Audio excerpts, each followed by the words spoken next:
Changing halogen for LED lights on a Bailey Caravan. First of all, unscrew the cover. Doesn't have to be removed fully, just swivel it out of the way and you will see two halogen bulbs underneath. Take care when removing these so you do not grab them with your fingers, as the oil will cause them to break if you need to use them in the future.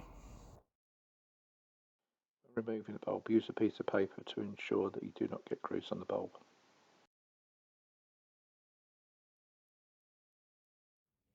New LED bulb installed.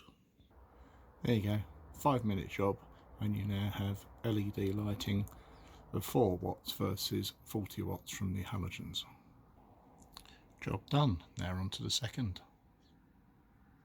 This is the bathroom with the halogen bulbs.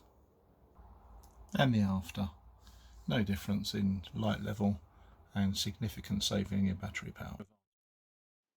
An advantage to using LEDs over halogens is the amount of heat that's given off. The LEDs give off considerably less heat than halogens. These LEDs were purchased from Amazon, a link can be found below.